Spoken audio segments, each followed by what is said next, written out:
22q11.2 deletion syndrome, also known as 22q, is caused by a missing piece on chromosome 22. It is one of the most common chromosomal microdeletions and can occur in approximately 1 in 1,000 pregnancies.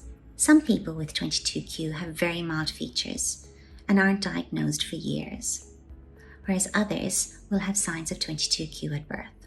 The chances of having a baby with 22q is not affected by the mum's age at birth, and more than 90% of babies who are born with 22q do not have a family history of the condition. My name is Tyler, I'm 23 and I was diagnosed at 12 and a half years old. I found out when my son was 3 and when I was 33.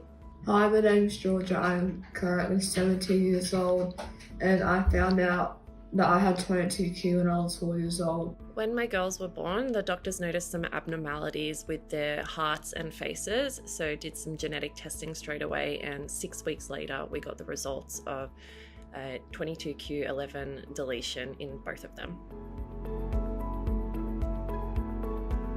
We received the diagnosis during the first lockdown in 2020, where we proceeded to have a nearly 2-hour Zoom session with the paediatrician, who listed the 180 odd things that we needed to look out for and that could happen and get checked, and it was the most overwhelming moment of my entire life. When I received the diagnosis of my girl's velocardiofacial syndrome, I was quite taken back, quite afraid. I didn't know what this meant. I've never heard of it before. The doctors didn't really know too much about it. They couldn't really go in depth about it. They gave me a couple of pamphlets, I believe, forwarded me to the VCFS Foundation's website, but apart from that, there wasn't that much information out there. And what you Googled, and we had to Google because the doctors couldn't give us that much information. There was such a wide variety of outcomes, symptoms. We just didn't know what lied ahead. So it was quite frightening, and we were quite we just didn't know what to expect, and that was really frightening for us. It was a vantage for me not to know early in life, otherwise my parents would have wrapped me up in cotton wool.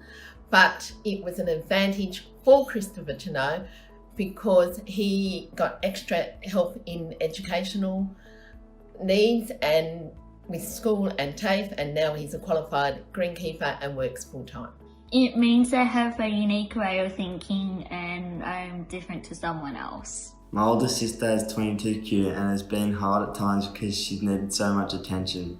It can be a bit frustrating watching her struggle with things that come easy to me. It's a tough roller coaster with ups and downs.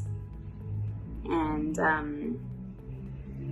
remember being at Bowie's 3rd birthday and having had the diagnosis, and just everything felt different. It shouldn't, but it did. Everything feels different. Everything is different now. There's more to worry about. You worry about your children so much as a mother, as it is, and then having a child with special needs or additional needs just makes you worry about so much more. I have had a lot of challenges in life. I have been in and out of hospital quite a lot back when I was a bit younger. I go to TAFE because I can't function in a normal school environment, and I have made some good friends, even though I have 22q, that they don't care, I know. The hardest thing for me was my learning and also having people judge me without knowing what's going on. The biggest challenge I think that we've faced with Georgia having 22q is really educating those people around her that are involved in her life, because it's so many people are unaware of it that would have to take the time to explain it to, whether it be a teacher, a doctor, a friend, family. And so really getting everyone else on the journey with us has been the biggest challenge, apart from the day-to-day events that occur with a condition. We have to learn to live with that, and so does Georgia. But really making everyone else aware That's probably been our biggest challenge. The most common challenge that most families have when they have a child with 22q11.2 deletion syndrome is to become advocates for their children. It's to learn how to navigate a really complex healthcare system, to navigate the National Disability Insurance Scheme, to navigate the educational system, to make sure that their child gets the best care that they can possibly get, that they get the best opportunities that they can get, and that they get the best possible education and later on work opportunities and so forth. In that, the parents play an enormously important role in advocating for their child.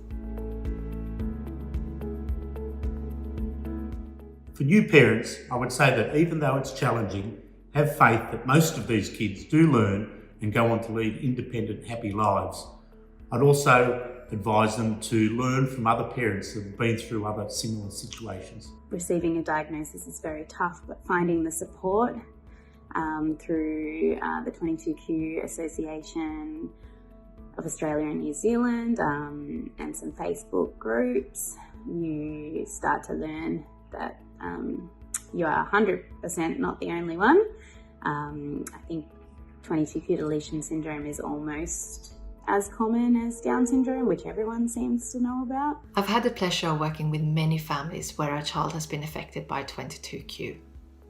One of the things that always strikes me is the resilience that these families show. They have often gone through a lot of hardships. There's been a lot of adversity on the way and a lot of uncertainty. But what the families show me is that it's possible to adapt to things that you didn't expect that you would have to adapt to, and come out a stronger person, perhaps a different person, and not the one you expected to be, but to have gained a lot of skills that you would not otherwise have gained.